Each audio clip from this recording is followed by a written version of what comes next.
Arturo Villarreal, un millonario arrogante de 43 años, acompaña a su limpiadora Elena Duarte, de 35 años, hasta la pequeña casa donde ella vive, solo para confirmar lo que todos comentaban en la empresa, que vivía en la miseria. Pretende humillarla discretamente y hasta ofrecerle dinero por lástima. Pero al entrar en aquella vieja casa caída en el interior de Castilla, todo cambia. Las paredes simples esconden fotografías antiguas, cartas guardadas durante décadas y una habitación conservada como un memorial. Arturo empieza a reconocer detalles imposibles: un reloj roto, una foto de infancia y el nombre de su padre escrito detrás de un retrato antiguo. Elena revela entonces un secreto devastador. Años atrás, el padre de Arturo destruyó injustamente la vida de su familia para salvar su propio imperio. La casa humilde que él despreciaba era, en realidad, el lugar donde nació la fortuna de los Villarreal. Arturo descubre que ha vivido una mentira durante toda su vida y se da cuenta de algo todavía más doloroso. Elena cuidó en secreto a su madre enferma antes de su muerte, mientras él, demasiado ocupado con los negocios, casi nunca estuvo presente. Consumido por la culpa, Arturo intenta reparar los errores de su familia, pero Elena no acepta su dinero ni sus promesas fácilmente. Por primera vez, un hombre acostumbrado a comprarlo todo necesita luchar para conquistar el perdón, la dignidad y la redención. Al final, aquella vieja casa que él consideraba vergonzosa se convierte en el lugar que cambia su vida para siempre. Antes de continuar, no olviden suscribirse al canal, dejar un like en este video y contarnos en los comentarios desde dónde están viendo. El coche llegó al final de un camino de tierra con un crujido de gravilla que pareció demasiado ruidoso en aquella quietud de mediodía. Arturo Villarreal apagó el motor y se quedó mirando a través del parabrisas con los brazos cruzados sobre el volante, la mandíbula tensa, una sonrisa de suficiencia asomando en la comisura de sus labios. Era exactamente lo que esperaba: una casa baja, encalada en otro tiempo, con la fachada desconchada por el sol y los inviernos castellanos, tejas irregulares, una higuera torcida junto a la puerta, un jardincillo delantero con macetas de barro donde crecían geranios que nadie había plantado con intención de impresionar a nadie. Miseria, pensó, exactamente como decían. Se bajó del coche sin prisa, estirando los gemelos de oro de la camisa. 43 años, 1,83 m, traje gris marengo cosido a medida en Madrid. Arturo Villarreal no pisaba un pueblo de menos de 100.000 habitantes desde que era adolescente. Y desde luego no lo hacía para visitar a una limpiadora. Pero aquí estaba. La razón oficial era simple.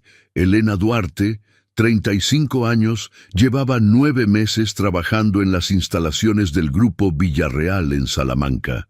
Eficiente, silenciosa, invisible, como todos los del servicio. Pero 3 semanas atrás, durante una reunión de directivos en la que Arturo había olvidado un maletín en la sala de reuniones, la encontró recogiendo los vasos y leyendo en voz baja un documento que había quedado sobre la mesa. No un contrato, no unos números, una carta personal que él había dejado allí por descuido, escrita por su madre, fechada en 1987. Él no dijo nada, ella tampoco. Pero algo en sus ojos, esa calma que no era deferencia sino otra cosa completamente distinta, lo había irritado durante semanas. Luego llegaron los comentarios. La señora de la limpieza que vive en una choza, la que come bocadillo de mortadela, la que viene andando porque no tiene coche. Y Arturo, que nunca había prestado atención a esos murmullos, esta vez los escuchó. Y decidió ir a ver. No era compasión, era curiosidad afilada por el desprecio. Llamó a la puerta con 2 golpes secos. Elena abrió antes de que él esperara, como si lo hubiera visto llegar desde dentro, lo cual probablemente era cierto, porque el camino de tierra era largo y recto, y cualquiera con ojos podía ver un Mercedes negro desde 200 metros. Señor Villarreal, dijo, sin sorpresa en la voz, sin servilismo tampoco. Llevaba una camiseta azul deslavada, pantalón de lino arrugado, el pelo recogido con un lápiz. No había intentado arreglarse, no había fingido que esperaba visita. Arturo sonrió. Me encontraba por la zona, dijo. Quería ver cómo vive mi personal. Era una mentira tan evidente que casi resultaba grosera. Nadie se encontraba de paso por aquella carretera que terminaba precisamente en aquella casa y en ningún otro lugar más. Elena lo miró un segundo, luego se hizo a un lado. Pase. Arturo entró, y entonces todo cambió. No de golpe, no como un rayo, sino como cuando uno lleva años mirando una figura y de repente comprende qué es lo que ve. Lento, irreversible, devastador. El interior de la casa era pequeño. Sala, cocina abierta, un pasillo corto hacia el fondo, suelos de baldosa antigua, con dibujos geométricos azules y blancos que él había visto en algún otro lugar, pero no sabía dónde. Una mesa de madera oscura con 4 sillas que no hacían juego. Estanterías llenas de libros, no de adorno, sino leídos, con el lomo agrietado y algunos marcados con tiras de papel. Era humilde, era exactamente lo que Arturo había imaginado. Pero las paredes lo detuvieron. Fotografías enmarcadas en madera sin lacar, retratos en blanco y negro, alguno en color sepia, algunos en color desteñido de los años 80. Una familia, varias generaciones, hombres con trajes de boda que parecían prestados, mujeres con mantilla, niños con ropa de domingo. Él los recorrió con la mirada sin intención de detenerse, y entonces vio el reloj. Estaba sobre una repisa de piedra junto a la ventana que daba al jardín. Un reloj de sobremesa, redondo, de latón ennegrecido por el tiempo, las manecillas detenidas a las 11:15, la esfera con una pequeña grieta diagonal en la esquina superior derecha. Arturo se quedó quieto. Conocía ese reloj, o creía conocerlo. Esa certeza absurda que a veces te asalta ante objetos que juras haber visto en un sueño, y luego resulta que no era un sueño sino un recuerdo. ¿Le pongo algo?, preguntó Elena desde la cocina. No, gracias, dijo él sin moverse. ¿Puedo?, señaló el reloj con un gesto vago. Elena asomó la cabeza. Era de mi abuelo. Arturo lo tomó con cuidado. Pesado, sólido, el mecanismo muerto hace décadas. En la base, grabado con un instrumento tosco, casi como hecho por un niño, había unas iniciales. RV se le heló la sangre. RV Rodrigo Villarreal, el nombre de su padre. Lo dejó en su sitio con más cuidado del que pretendía y se giró hacia el pasillo. El instinto lo llevó sin que él lo decidiese. Elena estaba diciéndole algo desde la cocina, pero él ya no escuchaba. Caminó por el pasillo corto, con las manos en los bolsillos, fingiéndose casual, y llegó al final donde había 2 puertas. Una estaba abierta. Era el dormitorio de Elena, ordenado, austero. La otra estaba cerrada. Arturo apoyó la mano en el picaporte y la empujó levemente. No cedió. Estaba con llave. Volvió a la sala. Elena lo esperaba apoyada en el marco de la cocina con los brazos cruzados. La expresión serena pero vigilante, como alguien que ya ha ensayado este momento muchas veces en su cabeza y sabe exactamente cuándo ha llegado. ¿Quién era Rodrigo Villarreal para su familia?, preguntó Arturo. No hubo pausa larga ni teatro, solo la respiración tranquila de alguien que lleva años aguardando a que se formule la pregunta correcta. Era el hombre que destruyó a mi familia, dijo Elena. Arturo se sentó sin que nadie se lo ofreciera, en una de las sillas de la mesa. No porque las piernas le flaquearan, aunque algo en él lo intentaba, sino porque necesitaba que hubiera una superficie horizontal entre él y lo que venía. Cuénteme, dijo. Elena se sentó frente a él. Puso las manos sobre la mesa, planas, como quien no tiene nada que esconder porque ya no queda nada que esconder. Mi abuelo, empezó. Se llamaba Aurelio Duarte. Era carpintero. Tenía un taller en Salamanca, en la calle Toro, desde 1951. Hacía muebles, marcos, estructuras. En los años Trabajo 70 serio, empezó bien a hecho. fabricar también estructuras para obras. Conoció a Rodrigo Villarreal en 1974. Eran amigos, o eso creía mi abuelo. Trabajaron juntos durante 11 años. Se detuvo un momento, no por dramatismo, sino para ordenar lo que sigue. En 1985 dijo: el Ayuntamiento de Salamanca licitó un contrato enorme, la rehabilitación de varios edificios del casco histórico. Tu padre lo consiguió. El taller de mi abuelo era el proveedor principal. Habían firmado un acuerdo verbal, confirmado por cartas, que le garantizaba a mi abuelo el 50% del beneficio del material. Arturo escuchaba sin moverse. Cuando llegó el dinero, continuó Elena, Rodrigo Villarreal presentó unos documentos que mi abuelo nunca había firmado. Según esos papeles, mi abuelo era un empleado, no un socio. Según esos papeles, todo era de Rodrigo. Mi abuelo intentó recurrir. Contrató a un abogado que al cabo de 3 meses le devolvió el caso sin explicación. Intentó hablar con Rodrigo en persona.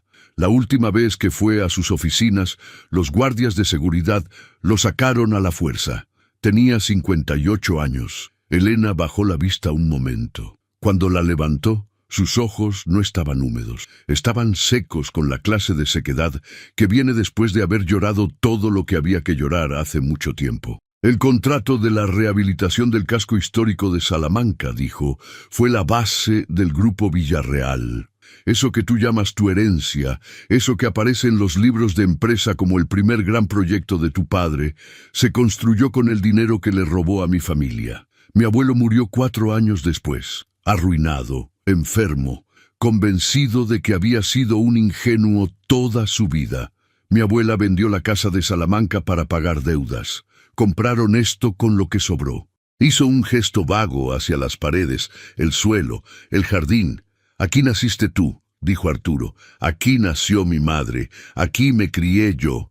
Y sí, señor Villarreal, aquí nacieron también, en cierto modo, sus oficinas de mármol y sus coches alemanes. Arturo tardó en hablar. Cuando lo hizo, su voz era más baja de lo habitual y no completamente firme. ¿Tiene pruebas? Elena se levantó sin prisa y fue hacia la repisa. Abrió un cajón debajo del reloj y sacó una caja de madera, rectangular, con el cierre de latón oxidado.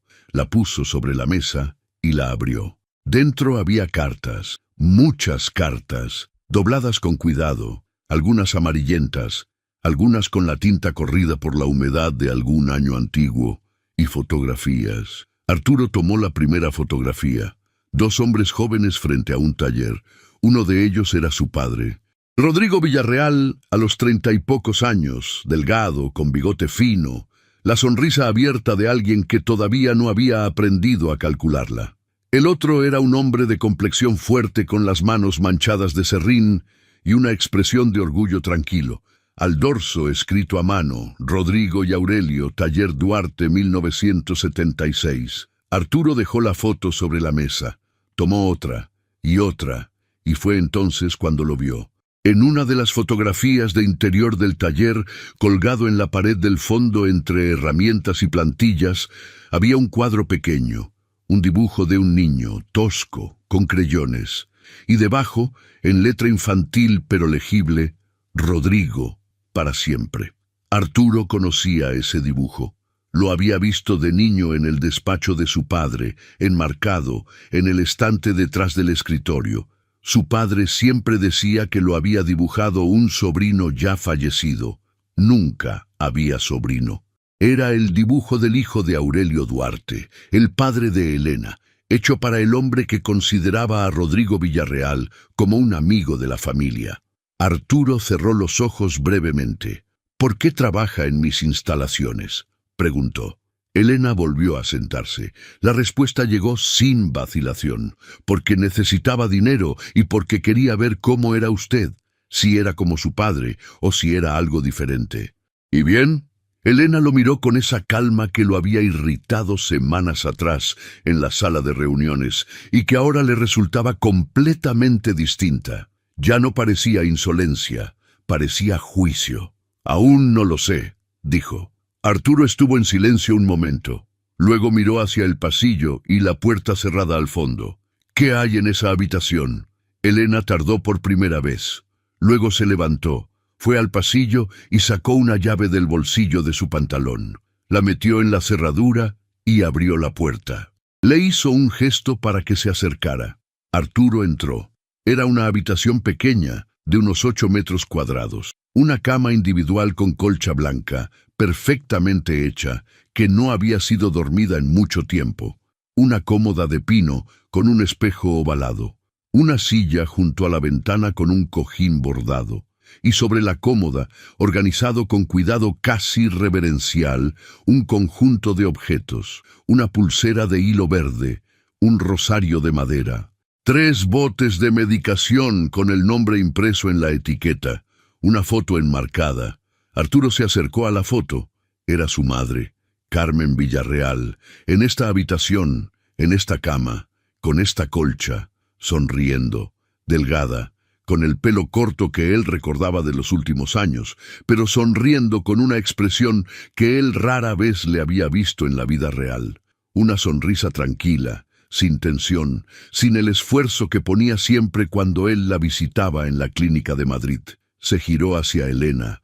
El diagnóstico de su madre fue en febrero de hace 6 años, dijo Elena con voz quieta. Alzheimer, en fase inicial. Progresivo. Usted la dejó en la clínica Montserrat de Madrid.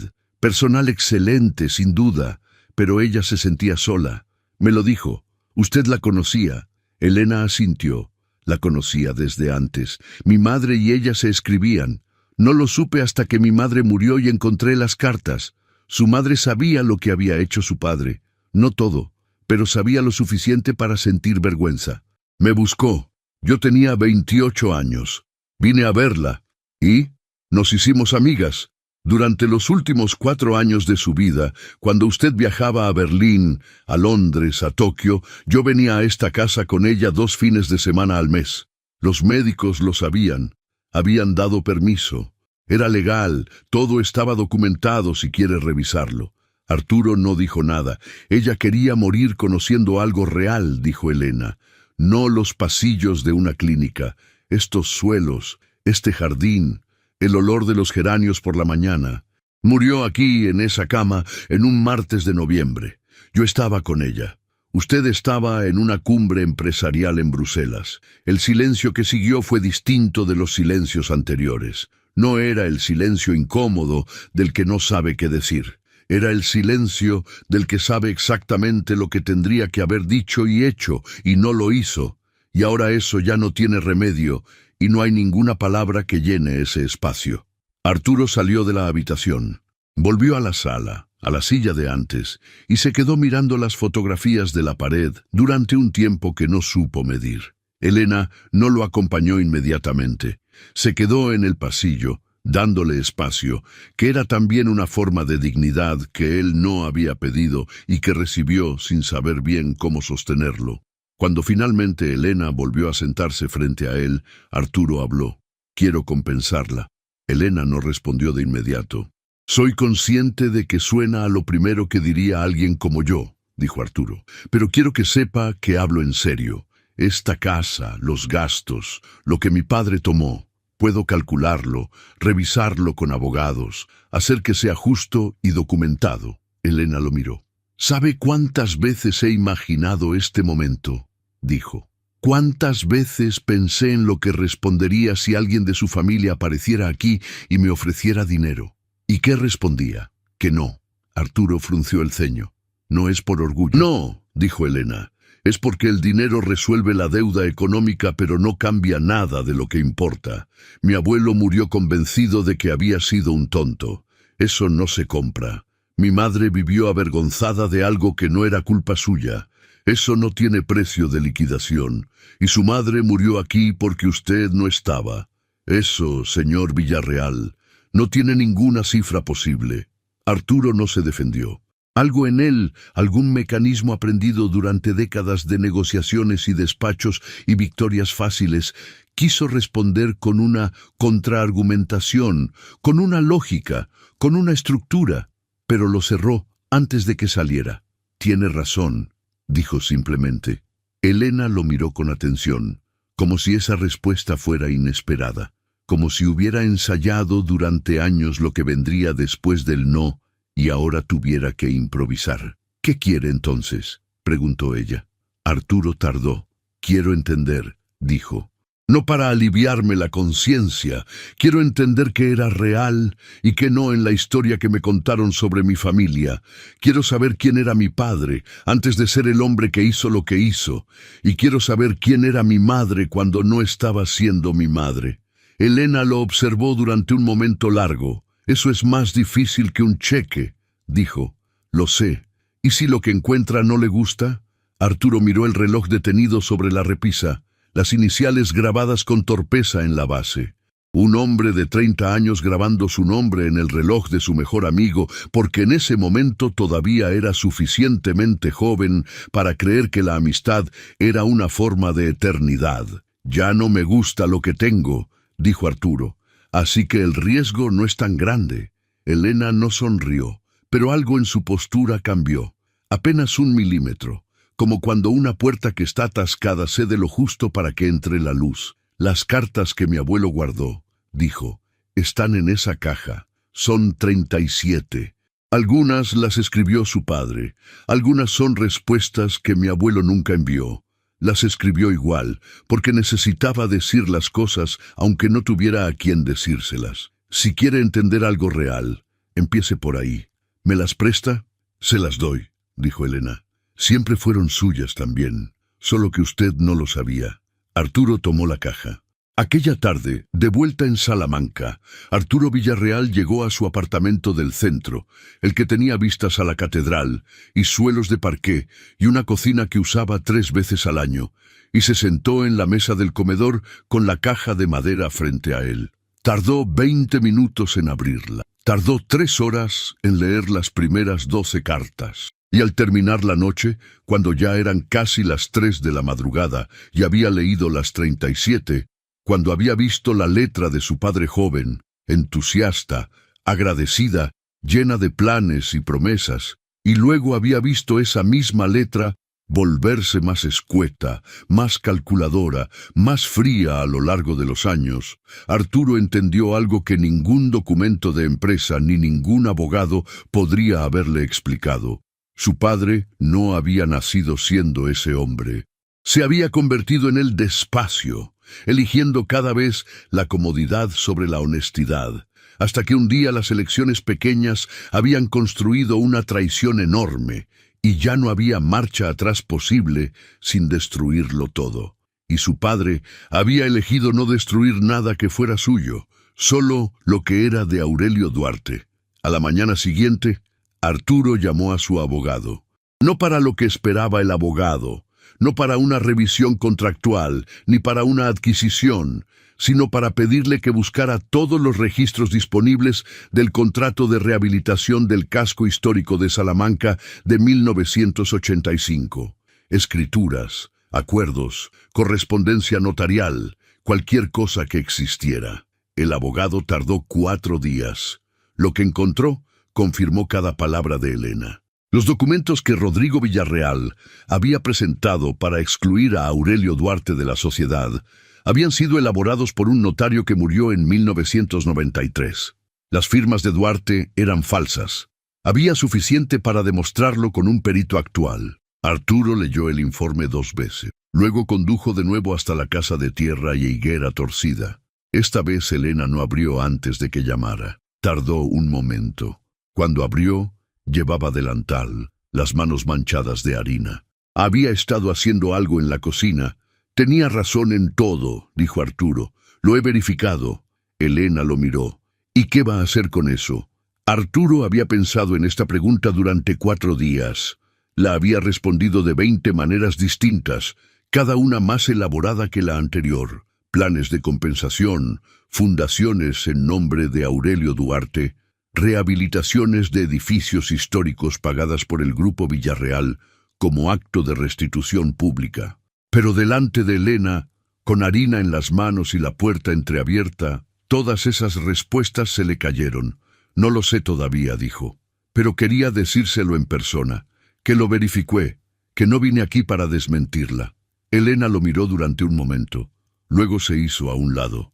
¿Ha comido? No, tengo caldo en el fuego, dijo. Si quiere, puede esperar. Arturo entró. Esta vez no miró las fotografías con los ojos del hombre que había venido a confirmar la miseria de alguien. Las miró con los ojos del hombre que sabe que está en el único lugar donde quedan pruebas vivas de algo que su familia prefirió enterrar. Se sentó a la mesa de madera oscura. Elena sirvió 2 tazones de caldo, pan de corteza gruesa, un trozo de queso manchego sobre una tabla.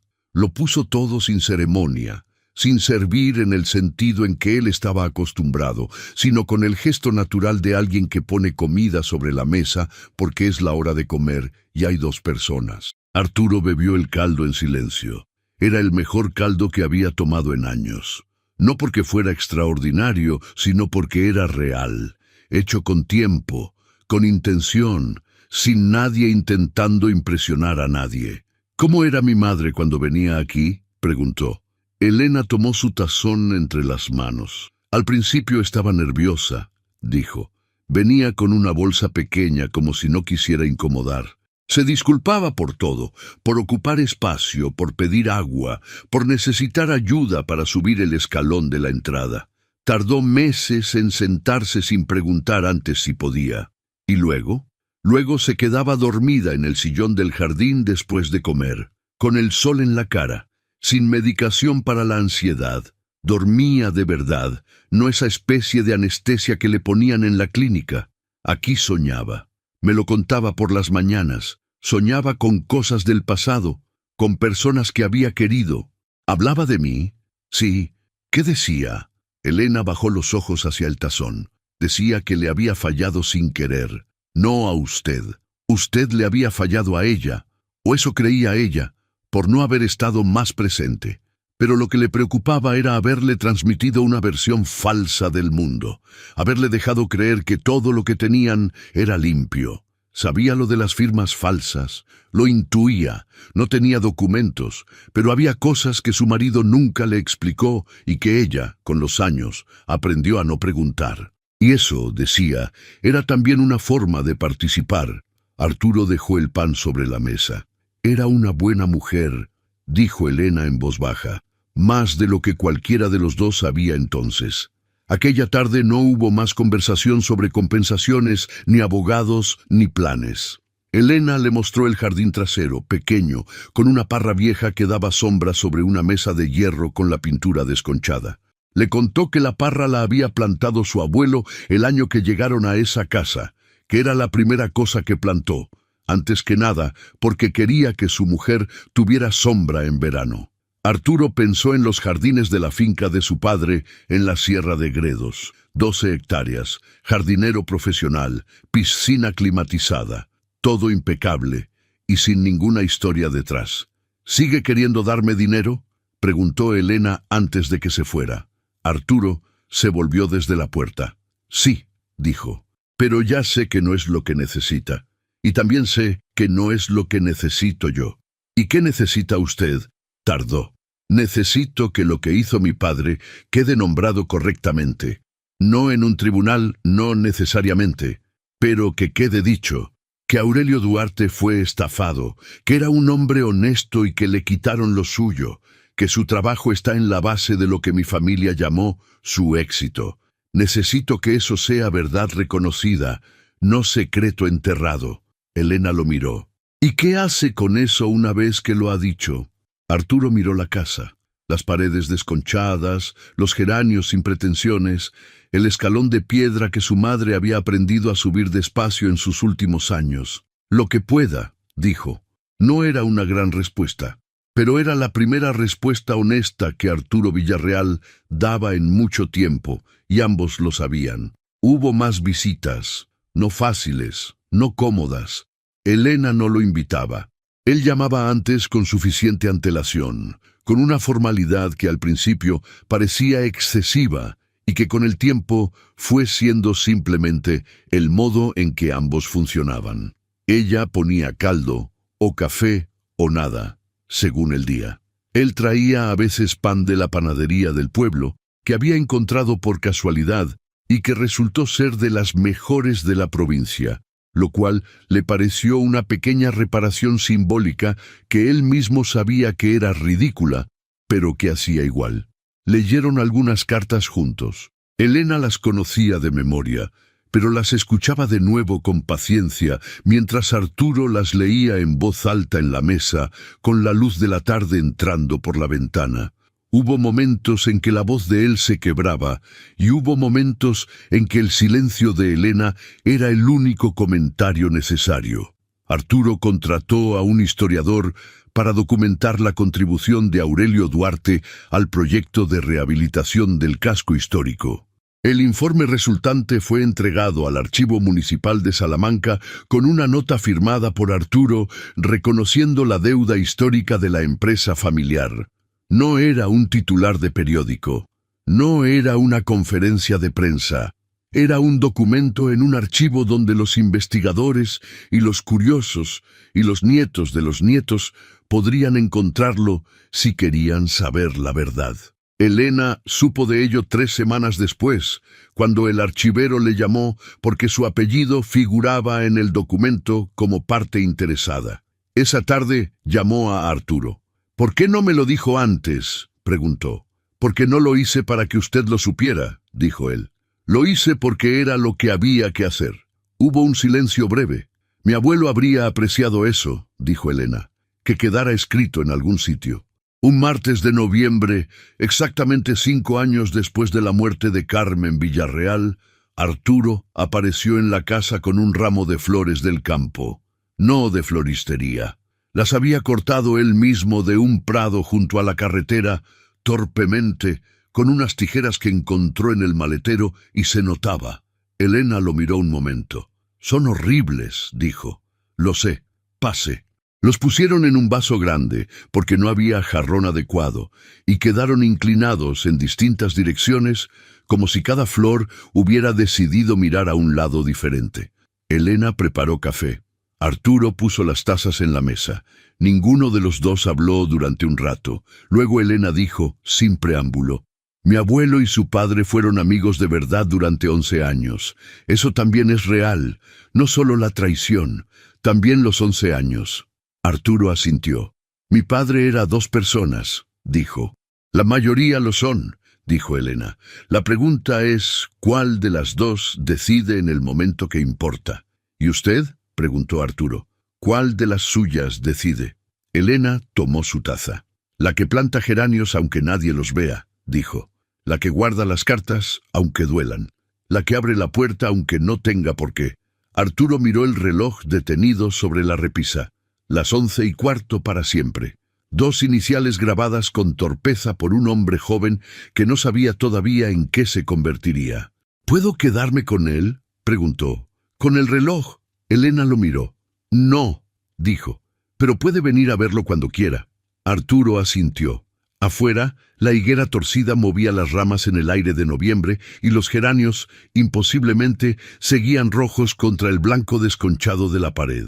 La casa no era grande, ni hermosa, ni importante en ningún sentido en que Arturo hubiera medido las cosas durante 43 años, pero era el único lugar donde había aprendido algo verdadero. Y eso, descubrió, era la única clase de riqueza que no se podía comprar, ni falsificar, ni robarle a nadie.